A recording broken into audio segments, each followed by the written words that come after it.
18ാം ലോക്സഭയിലേക്ക് 7 ഘട്ടങ്ങളിലായി നടക്കുന്ന തിരഞ്ഞെടുപ്പിന്റെ 5ാം ഘട്ട പ്രചാരണം ഇന്നലെ ശനിയാഴ്ച സമാപിച്ചു. 5ാം ഘട്ടത്തിൽ നടക്കുന്ന 49 ലോക്സഭാ മണ്ഡലങ്ങളിലേക്കുള്ള തിരഞ്ഞെടുപ്പ് നാളെ മെയ് 20 തിങ്കളാഴ്ച നടക്കും.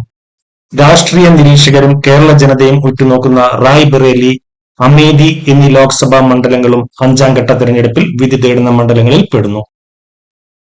റായ്ബറേലിയിൽ നിന്ന് രാഹുൽ ഗാന്ധിയും അമേഠിയിൽ നിന്ന് സിറ്റിംഗ് എംപിയുമായ സ്മൃതി ഇറാനിയുമാണ് വിധി തേടുന്നത്. കേരളത്തിലെ വയനാട് മണ്ഡലത്തിലും മത്സരിക്കുന്ന രാഹുൽ ഗാന്ധി റായ്ബറേലിയിൽ നിന്ന് വിജയിച്ചാൽ ഏതാണ്ട് വിജയം ഉറപ്പിച്ചിട്ടുള്ള വയനാട്ടിലെ എംപി സ്ഥാനം രാജിവെക്കുമോ എന്നുള്ള ചർച്ചകൾ സജീവമായതുകൊണ്ട് തന്നെ കേരള ജനതയും 5ാം ഘട്ട പോളിംഗിനെ ആവേശത്തോടെയാണ് ഉറ്റുനോക്കുന്നത്. അതിനിടെ ഉത്തർപ്രദേശിലെ തെരഞ്ഞെടുപ്പ് പ്രചാരണ സമയത്ത് പ്രധാനമന്ത്രി നരേന്ദ്രമോദി മതസ്പർദ്ധ വളർത്തുന്ന രീതിയിൽ നടത്തിയ അഭിപ്രായ പ്രകടനത്തിനെതിരെ കോൺഗ്രസ് തെരഞ്ഞെടുപ്പ് കമ്മീഷന് പരാതി നൽകിയതായാണ് അറിവ്.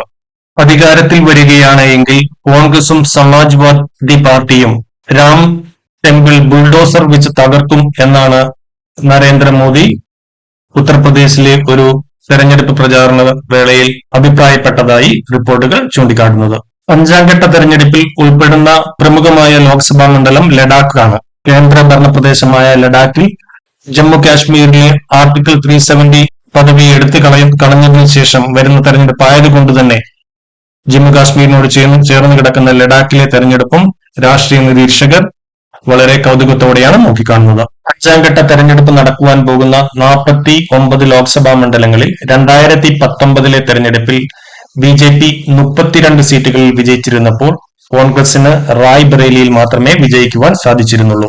രാഹുൽ ഗാന്ധിയെയും സ്മൃതി ഇറാനിയെയും കൂടാതെ പ്രതിരോധ മന്ത്രി രാജ്നാഥ് സിംഗ്, കൊമേഴ്സ് മിനിസ്റ്റർ പീയൂഷ് ഗോയൽ എന്നിവരും 5ാം ഘട്ട തെരഞ്ഞെടുപ്പിൽ ജനവിധി നേടുന്ന പ്രമുഖ വ്യക്തികളിൽ പെടുന്നു. ഇവർക്ക് പുറമെ നാഷണൽ കോൺഫറൻസിന്റെ പ്രമുഖ നേതാവായ ഒമർ അബ്ദുള്ളയും 5ാം ഘട്ട തെരഞ്ഞെടുപ്പിൽ വിധി തേടുന്ന പ്രമുഖ നേതാക്കളിൽ ഉൾപ്പെടുന്നു. ആഭ്യന്തരമന്ത്രി അമിത് ഷായുടെ കാശ്മീരിലേക്കുള്ള 2 ദിന സന്ദർശനം നാഷണൽ കോൺഫറൻസിനെ തെരഞ്ഞെടുപ്പിൽ തോൽപ്പിക്കുന്നതിനുള്ള ഗൂഢാലോചനയുടെ ഭാഗമായി ഭരണകർത്താക്കൾക്ക് നിർദ്ദേശം നൽകുവാനാണ് എന്ന ഒമർ അബ്ദുള്ളയുടെ കഴിഞ്ഞ ദിവസം നടത്തിയ ആരോപണം ശ്രദ്ധ നേടിയിരുന്നു. 5ാം ഘട്ട പോളിംഗിലൂടെ 25 സംസ്ഥാനങ്ങളിലെയും കേന്ദ്രഭരണ പ്രദേശങ്ങളിലെയും തെരഞ്ഞെടുപ്പുകൾ പൂർത്തിയാവും. അടുത്ത 2 ഘട്ടങ്ങളിലെ തെരഞ്ഞെടുപ്പ് യഥാക്രമം മെയ് 25, ജൂൺ 1 എന്നീ തീയതികളിലാണ് നടക്കുക. വോട്ടെണ്ണലും ഫലപ്രഖ്യാപനവും ജൂൺ 4-ാം തീയതി. ആനുകാലിക സംഭവങ്ങളെ സംബന്ധിച്ച സംക്ഷിപ്തമായ വിവരം നിങ്ങൾക്ക് ലഭിക്കുന്നതിനായി നിങ്ങൾ ഈ ചാനൽ സബ്സ്ക്രൈബ് ചെയ്തിട്ടില്ല എങ്കിൽ ദയവായി സബ്സ്ക്രൈബ് ചെയ്യുകയും ബെല്ലൈക്കൺ അമർത്തുകയും ചെയ്യുക. നിങ്ങൾക്ക് എല്ലാവർക്കും ഒരു മനോഹരമായ ദിനം ആശംസിക്കുന്നു. നന്ദി, നമസ്കാരം.